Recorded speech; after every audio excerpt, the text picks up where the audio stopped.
ini kita berada pada suatu tempat. Di sini bisa kita lihat ada singkapan ya, yang berwarna merah dan bagian atasnya juga itu berbeda dengan yang ini. Nah, apa yang pertama kali harus kita lakukan untuk suatu lokasi? Pertama kali kita memang harus menentukan di mana lokasi itu. Penentuan lokasi bisa dengan cara bermacam-macam, dengan orientasi medan, dengan shooting ke arah tempat-tempat yang kita ketahui, atau dengan GPS saat ini. Nah, kalau kita lihat secara umum, lokasi ini berada di pinggir sungai, namanya Sungai Kalimuncar. Ini berada di Desa Sadang. Dan kita berada pada suatu singkapan yang masyarakat umum di sini ataupun masyarakat dunia geologi menyebutnya ini adalah daerah Watu Kelir. Watu Kelir itu batu yang kalau di dalam bahasa Jawa, di dalam wayang kulit itu ada layarnya, itu yang disebut sebagai kelir. Nah, secara geomorfologis, daerah ini merupakan suatu lembah yang dialiri oleh Kali Muncang tadi. Ya. Dan pada lembah ini tersingkap suatu singkapan batuan. Ada dua jenis batuan di sini. Ada batuan beku dan ada batuan metamorf. Ya. Nah, nanti akan diceritakan sedikit bagaimana genesa daripada batuan-batuan yang ada di sini. Namun bisa kita sampaikan di sini bahwa lokasi ini adalah merupakan suatu tempat pertemuan tumbukan antara lempeng samudra dan lempeng kontinen. Ya, lempeng dari Eurasia dengan lempeng Hindia Australia. Itu tumbukannya berada di daerah ini. Dan karena proses tektonik, maka daerah ini menjadi terangkat. Dulu daerah ini itu merupakan suatu dasar samudra, ya, merupakan suatu dasar samudra dengan kedalaman yang sangat dalam, mungkin sekitar antara 4.000 sampai 5.000 meter di bawah permukaan laut. Dan saat ini kita lihat dia berada di permukaan dan terangkat. Itu membuktikan bahwa terjadinya tumbukan itu kemudian diikuti oleh suatu proses tektonik yang mengangkat daerah ini.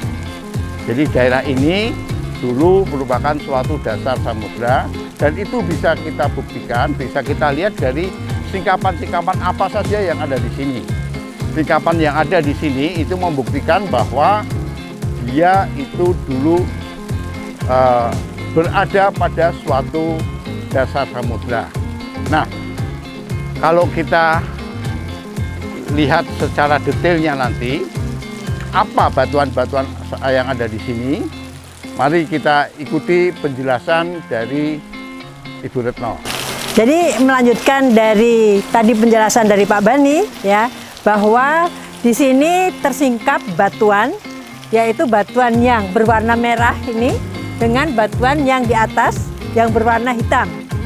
Yang warna merah ini seperti dinding tegak ya, yang disebut tadi oleh Pak Bani adalah kelir. Ya, kelir itu adalah suatu layar kalau bahasa Jawanya. Tapi kalau di amati yang berikutnya, kelir itu juga bisa berwarna. Jadi ini ada yang berwarna merah, di atas berwarna hitam. Nah, tadi sudah dijelaskan bahwa ini adalah terbentuknya pada dasar samudra. Kita tahu bahwa Indonesia itu terbentuk dari tumbukan lempeng Eurasia dan lempeng Australia, di mana itu terdiri dari lempeng yang basah dan yang tidak basah ya. Jadi ada yang lempeng benua dan ada yang lempeng samudra. Yang lempeng samudra basah biasanya kan.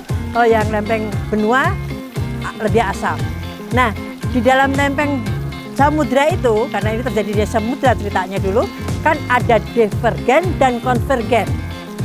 Ada pendekatan, tumbukan, dan ada perenggangan. Nah, karena ada celah-celah seperti itu, ada celah-celah yang akibat perenggangan, sehingga pada celah-celah itu terjadilah intrusi. Terjadi intrusi di bawah air, jadi di dalam samudra. Intrusi itu karena dia langsung berhubungan dengan air, ya, jadi begitu keluar dari air, itu akan membentuk suatu struktur. Struktur yang terbentuk adalah di atas itu, ya, yang seperti gerembel-gerembel seperti bantal.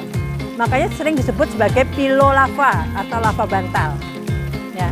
Jadi waktu itu di dasar samudra ini terjadi aktivitas vulkanisme yang menghasilkan adanya intrusi. Ya, intrusi berarti dia mengalir ke permukaan.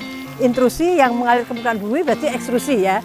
Jadi dia mengalir di permukaan bumi sehingga membentuklah suatu struktur yang seperti bantal. Kemudian di tempat lain sama-sama di samudra itu, karena itu suatu palung, ya, suatu palung. Di situ ada suatu endapan, akumulasi daripada larutan. Larutan apa di sana? Adalah larutan silika. Nah, larutan silika itu akan membentuk suatu kristal, ya, untuk kristal dan membentuk batuan. Nah, karena semuanya terdiri dari kristalin, makanya dia batuannya yang terbentuk adalah batu kristalin, batu silika.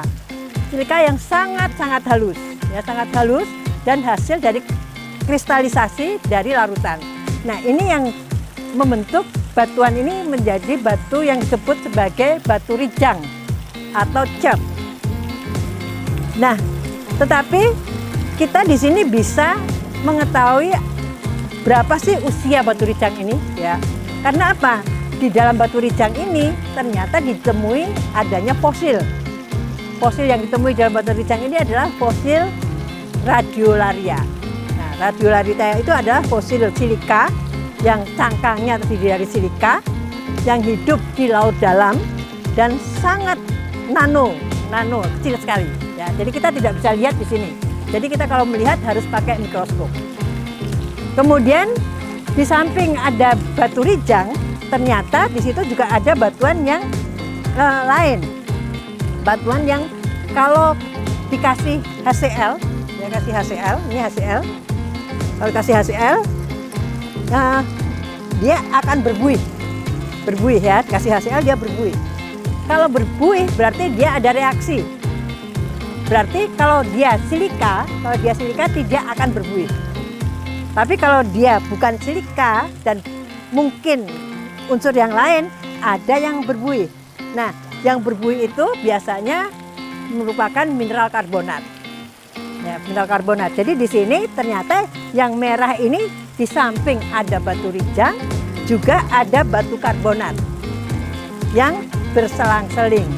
Jadi terjadinya di laut dalam dari larutan silika dan larutan karbonat. Karena dia berlapis dan terjadinya pada suatu lingkungan pengendapan tertentu, dia masuk dalam batuan sedimen, ya, batuan sedimen. Nah, secara geologi, ya, secara hukum geologi, bahwa sedimen itu adalah suatu lapisan yang mendatar dan luas, ya, sesuai dengan lingkungan pengendapannya. Tapi ternyata, ya, di sini sudah tidak mendatar lagi. Dia merupakan lapisan yang tegak. Ya. Berarti dia sudah terganggu. Ya, yang mengganggu siapa? Yang mengganggu adalah proses dari endogen lagi. Ya. Kalau dari tadi dari magma yang menghasilkan pilolava itu endogen juga, tapi endogen yang karena proses vulkanik.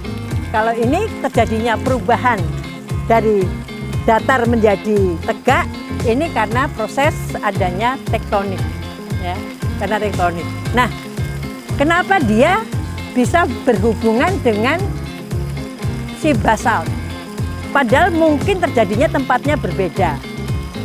Jadi selama jutaan tahun, pergerakan dari lempeng-lempeng itu tidak akan berhenti. Di samping ada tektonik, juga ada pergerakan lempeng. Nah, sehingga dia pada suatu saat dia ketemu antara batuan yang sedimen dengan batuan yang non sedimen atau yang batuan beku ya. Jadi ini ada batuan beku, di sini ada batuan sedimennya. Dia ketemu. Jadi ada pergerakan sehingga suatu saat dia ketemu. Dan ini adalah salah satu contoh yang paling bagus. Salah satu contoh yang paling bagus ditemukan di Indonesia. Ya, ditemukan di Indonesia, di mana di sini membuktikan bahwa daerah sini dulu adalah palung samudra. Palung samudra yang karena proses-proses orogenesa sehingga terjadilah suatu perubahan yang tadinya laut dalam sekarang muncul di permukaan. Sekarang kita seolah-olah kita berdiri atau berada di palung samudra itu ya. Kalau kita bayangkan ratus juta tahun yang lalu ini adalah palung samudra. Jadi kita bayangkan seperti itu. Nah itu kalau kita nanti kita deskripsikan apakah komposisinya itu betul silika atau karbonat. Ya, kita harus pertama ya ternyata batuannya kalau kita pukul Mas, kalau Pak, kalau kita pukul, nah ini kadang-kadang dia keluar apinya, ya karena begitu keras, ya karena dia batunya semua kristalin dan terdiri dari kristal-kristal yang sangat halus. Karena dia sangat halus dan kristalin, ya, kita hanya bisa mendeskripsikan bahwa yang mengandung karbonat itu kita sebut sebagai batu gamping, yang tidak mengandung karbonat, yang semuanya terdiri dari silika kita sebut sebagai cat atau batu rijang. Batu rijang, ya ini batu rijang, ini batu cat. Nah, sekarang apa sih fungsinya batu rijang sama batu gamping di sini ya? Sebetulnya kalau secara penambangan, ya kalau volumenya atau kedapatannya banyak, yang cat ini karena silika murni pasti banyak gunanya di dalam suatu industri, di suatu penambangan. Ya, jadi bisa untuk bikin kaca, bisa untuk bergelas, untuk campuran semen, semuanya bisa. Demikian juga dengan karbonatnya. Ya. Karbonatnya juga bisa menjadi bahan tambang yang cukup ekonomis kalau jumlahnya besar ya. Ini kalau cuma sedikit ya mungkin hanya sebagai pengetahuan geologi kita. Ya, kita pengetahuan geologi kita bahwa di sini adalah suatu daerah yang dulunya laut dalam dan sekarang sudah terangkat menjadi daratan. Ya. Tapi itu terjadinya ratusan juta tahun yang lalu. Sehingga sekarang bisa kita nikmati bahwa inilah batuan-batuan yang terbentuk pada laut dalam. Nah, di sini ada cer, ada. Nah, sekarang mari kita lanjutkan dengan deskripsi. Untuk kita membuktikan bahwa ini lapisan sedimen yang tegak, kita harus mengukur strike depth-nya, ya kan? Nah, untuk mengatur strike seperti biasa, kita tempelkan is-nya. Berapa, Mas? Nah, strike-nya north 170 east. Kemudian depth-nya di sini 85. Jadi relatif tegak. Ya. Jadi ini selang-seling antara ini, kalau kita lihat ini kelihatan kalau dari sini ya. Ini adalah batuan yang kristalin karbonat, ini yang non karbonat. Oke. Jadi apa yang bisa kita dapatkan dari lokasi ini? Ya, kita memang ke lokasi ini karena lokasi ini sangat istimewa dan jarang bisa kita dapatkan, kita temui di Jawa ini terutama. Ya, karena ini adalah ada beberapa batuan yang sebetulnya berbeda genesa dan berbeda lingkungannya. Berada pada satu tempat. Yang satu adalah batuan-batuan dari dasar samudra yang sangat dalam, yaitu batu rijang itu tadi, yang di dalamnya ada fosil-fosil radiolaria yang itu khas untuk endapan laut dalam. Dan akibat dari tumbukan lempeng tadi akan mengakibatkan terjadinya intrusi dari batuan beku.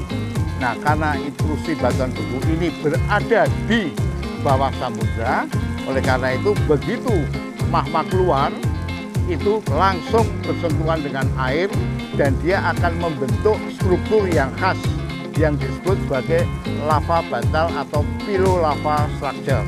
Ya. Nah, kondisi ini kondisi yang jarang dijumpai. Ya. Kondisi yang jarang dijumpai dan ini merupakan bukti bahwa dulu ini adalah dasar samudra yang kemudian terkena tektonik, terkena proses endogen dan eksogen, sehingga sekarang dia berada di atas permukaan bumi ini. Nah, dua-duanya juga begitu. Lempeng bergerak terus, akhirnya batuan beku tadi berada menumpang di atas batuan lijang dan batu kampeng merah ini tadi. Nah, kalau kita lihat dari sungainya ini, di sungai-sungai ini banyak sekali terdapat boulder-boulder. Boulder-boulder itu bongkahan batu-batu. Kalau kita amati, boulder ini bermacam-macam isinya. Ya. Ada breksi, ada batuan beku, ya, batuan bekunya pun bermacam-macam, dan ada juga batuan metamorf. Dari mana batuan ini? Yang jelas batuan ini berasal dari bagian atas. Tidak mungkin dari bawah ke atas, tapi justru dari atas ke bawah. Nah, di atas sana itu mesti ada batuan-batuan ini. Tempatnya di mana itu nanti bisa berbeda-beda. Tapi satu indikasinya, kalau bouldernya itu masih besar-besar, berarti dia transportasinya masih relatif dekat dibandingkan dengan kalau bouldernya itu kecil-kecil. Itu artinya transportasinya sudah cukup jauh. Jadi semua boulder ini berasal dari atas dan asalnya adalah dari batuan-batuan yang ada di atasnya ini. Dia berasal dari atas, tidak mungkin dari bawah ke atas, tapi dari atas ke bawah. Jadi itu tadi sudah dijelaskan tentang litologinya, tentang bagaimana deskripsinya, tentang apa batuan ini dan bagaimana genesa dari batuan yang ada di daerah Watu Kelir ini. Saya kira